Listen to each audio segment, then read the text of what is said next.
Bonjour et bienvenue dans un nouveau type de vidéo. Nous parlons d'habitude d'innovation, mais qui serions-nous pour le faire si nous n'étions pas capables de nous renouveler? Il va s'agir de formats sans doute un peu plus personnels et toujours liés de près ou de loin au numérique, les sciences et la découverte, qui restent les lignes directrices de cette chaîne. Le but sera donc de vous partager des petits projets ou des créations qui répondent à ces axes. Si ce format vous plaît, n'hésitez pas à nous le faire savoir, on en tiendra compte. Aujourd'hui je serai tout seul, donc je suis Roy de mon pseudonyme, et je vais vous présenter un petit projet sur lequel j'ai passé ma dernière semaine. Un algorithme qui nous donne plein d'infos sur YouTube, je reste volontairement flou, on va détailler tout ça.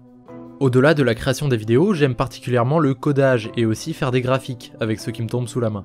Mais bon, j'avais jamais vraiment eu d'idée de projet sympa à réaliser en informatique, ni les compétences d'ailleurs. Je suis en terminale donc faut pas non plus s'attendre à quelque chose d'incroyable, vous me comprenez. Aussi j'utilise beaucoup la plateforme Discord qui est très bien faite pour discuter. Du jeu vidéo jusqu'au débat sur les sciences ou même le design, il y a plein de communautés intéressantes. D'ailleurs il y a un serveur dédié à cette chaîne où on y discute un peu de tout. On partage nos créations et les avancements autour de la chaîne. Le lien est en description si ça vous intéresse. Cette plateforme, en plus d'être plutôt pratique pour discuter, permet la création de bots, soit des algorithmes que nous pouvons programmer nous-mêmes. Il y en a pour tout, pour gérer l'administration d'un serveur, poster automatiquement des vidéos lorsqu'elles sortent, bref, plein de choses plus ou moins pratiques. Et justement j'ai décidé d'en faire un, parce que je trouvais ça rigolo et intéressant comme petit projet. J'essaie de combiner tout ça avec les stats en utilisant une source de données plutôt importante et qui nous concerne quand même un peu, celle de YouTube. Et comme je trouve le résultat assez satisfaisant, je vais vous expliquer comment j'ai fait tout ça sans rentrer évidemment trop dans les détails. Première étape, il a fallu créer le bot. Discord permet tout ça en quelques clics. Et hop, voici le Roybot. Après avoir créé le compte de notre futur statisticien, nous allons pouvoir commencer à l'utiliser. Discord nous donne une clé d'une quarantaine de caractères qui va nous permettre de configurer les actions du bot directement depuis un programme. La clé nous sert donc d'identifiant afin de vérifier que nous sommes bien l'auteur de tout ça. Pour ceux qui se demandent quel langage j'ai utilisé, c'est avec le Python, qui est un langage très polyvalent et éventuellement celui que je maîtrise le plus. Comme je n'avais jamais vraiment fait ça avant, je ne savais pas du tout comment fonctionnait la librairie Discord, qui est donc la bibliothèque répertoriant toutes les commandes que nous pouvons effectuer sur le bot en Python. Donc j'ai passé 2-3 jours à m'amuser à comprendre tout ça en regardant à droite à gauche, tantôt sur des sites ou des vidéos pour trouver comment répondre à un message, envoyer des images. Une fois avoir compris comment ça marchait, je pouvais rentrer dans le vif du sujet et aller récupérer directement les données de YouTube. Là aussi j'ai dû faire une demande à Google pour obtenir un accès à ces serveurs, car on ne peut pas récupérer comme ça les infos qu'on veut. Et c'est le même principe de clé qui m'a permis d'obtenir ce qu'il fallait. Donc voilà, j'ai un accès à YouTube, j'ai un accès à Discord, je vais pouvoir faire communiquer les deux, je vous montre tout ça. Nous voilà sur mon écran et je vais vous montrer la première commande toute simple qui va nous envoyer des informations sur la chaîne qu'on souhaite. Alors j'écris d'abord le préfixe qui va montrer explicitement au robot que je souhaite faire appel à lui, puis je rentre le nom de la commande qui sera ici du coup channel, et je copie le lien de la chaîne YouTube. J'envoie ça, et hop on voit qu'on a les caractéristiques générales de la chaîne, donc on va avoir accès à la description, la date de création, les vues, etc. Alors comment ça marche ? Bien tout simplement, la suite de lettres que vous voyez là correspond à l'idée de la chaîne, c'est-à-dire le processus d'identification. Ensuite, en montrant mon autorisation d'accès au serveur de Google, qui va donc se passer par la petite clé, et en indiquant la chaîne, je vais donc avoir accès à une page web qui va me donner du coup toutes ces informations. Ensuite, j'ai fait en sorte que ce soit un petit peu plus lisible avec une belle présentation. C'est aussi là que j'ai fait face à mon premier problème. Dans cette URL par exemple, où est l'idée de la chaîne ? Et non, ce n'est pas ScienceClick, on n'a juste pas accès directement à l'idée depuis ce lien. Vous vous en doutez, quand j'ai vu ça, j'étais un peu triste quand même. Bref, j'ai longtemps cherché et finalement j'ai trouvé comment obtenir l'idée depuis des liens où il y a user dedans. C'était à l'aide d'une requête différente, et je suis content d'avoir résolu ça parce que presque toutes les grosses chaînes possèdent de base sur leur page un type de lien comme ça. J'ai fait en sorte de corriger ça automatiquement, du coup la même commande fonctionne également, avec un lien user.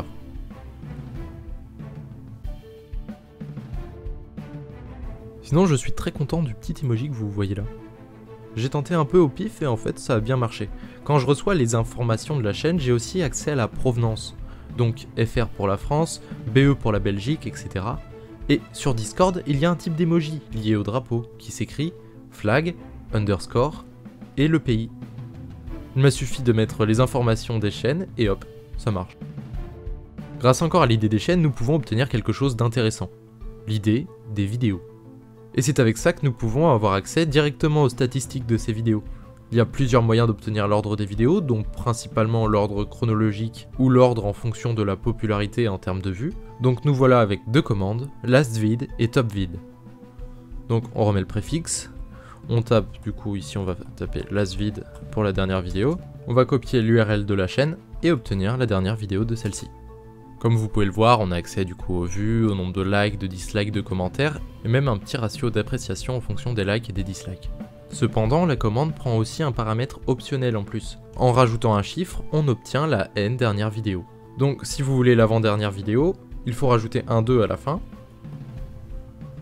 puis etc. l'avant-avant-dernière avec un 3 et ainsi de suite. La commande topvid est donc exactement la même, sauf qu'elle prend en compte les vidéos les plus populaires comme on l'avait dit. Enfin, on arrive au graphique avec la fonction stat. On va cette fois uniquement s'intéresser aux statistiques des dernières vidéos, mais à plusieurs d'entre elles à la fois, histoire de les comparer. Et c'est là où j'ai eu un petit problème. Comme je vous l'ai dit, on peut faire des requêtes grâce à une clé, mais comme tout bon programmeur le sait, il y a un délai imposé entre les requêtes, afin qu'on ne surcharge pas les serveurs.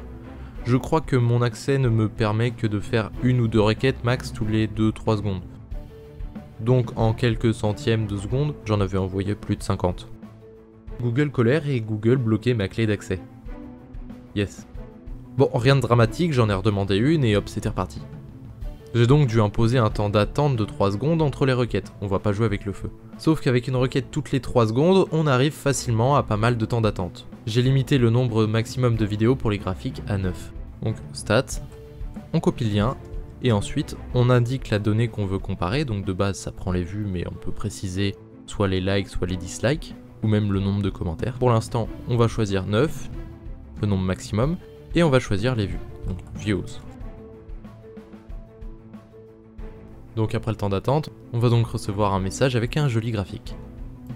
On va aussi avoir accès à la moyenne et à l'écart type. Avoir des stats c'est bien, mais les comprendre c'est mieux. Et justement ce qui va être sympathique c'est de jouer avec les différentes commandes pour essayer d'en savoir un peu plus. On va prendre pour exemple la chaîne de Dirty Biology, et regarder le nombre de commentaires et de vues pour ces 9 dernières vidéos. Donc voici la commande pour les vues, et voici la commande pour les commentaires. On peut voir deux choses particulières entre ces deux graphiques. Premièrement, la 5e vidéo a fait un très bon score au niveau des vues. Et pour les commentaires, on voit que la 2e vidéo, la 2e plus récente donc, a fait beaucoup plus d'interactions que les autres. On est à un peu plus du double. Si on regarde donc la 5e vidéo la plus récente, on peut voir qu'elle traitait de la pandémie, à un moment où ce sujet intéressait beaucoup la population. Ce qui explique donc son nombre de vues très haut. Et par rapport aux commentaires, qui est donc la 2e vidéo la plus récente, on peut voir que la 2e vidéo était un sujet qui allait face à la croyance générale, et qui a donc permis un engagement particulier. Enfin, si on regarde le taux de like, on voit qu'il a su convaincre son auditoire, et que l'engagement qu'il a généré est sans doute très positif. Si nous prenons un deuxième exemple, avec par exemple le nombre de dislikes sur les dernières vidéos de Squeezie, on peut voir que la 6e sort particulièrement du lot. Il nous suffit donc de voir la 6e plus vieille vidéo pour comprendre tout ça. Il s'agit donc d'un clip, et malheureusement, les youtubeurs ne sont pas toujours appréciés dans le domaine de la musique. Ça reste assez basique comme conclusion, mais je trouve marrant de voir tout ça exprimé par des graphiques. Enfin, nous avons la dernière commande, plus guerrière, car nous mettons cette fois-ci deux chaînes en opposition, sur encore une fois le type de statistique que nous souhaitons. Donc la commande sera ici compare, on colle le premier URL, on met le deuxième URL, le nombre de dernières vidéos qu'on veut comparer, et les vues.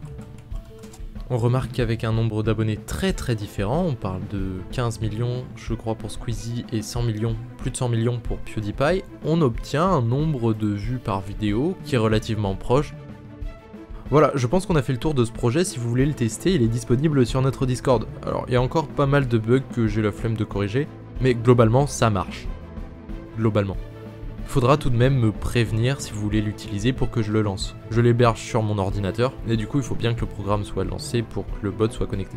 J'avais pas du tout la prétention de vouloir faire quelque chose que je voudrais développer à grande échelle. Je voulais juste essayer de bidouiller dans mon coin, et je trouve le résultat satisfaisant. Bref, je sais pas trop ce que vous en avez pensé, si vous avez trouvé sympa ce genre de petit projet, dites-le nous. Généralement on se donne énormément de contraintes pour les vidéos habituelles. Donc ça fait du bien d'être un peu plus libre pour vous parler. Sinon, si vous voulez aider la chaîne à progresser dans son épopée youtubesque, vous pouvez vous abonner et partager la vidéo.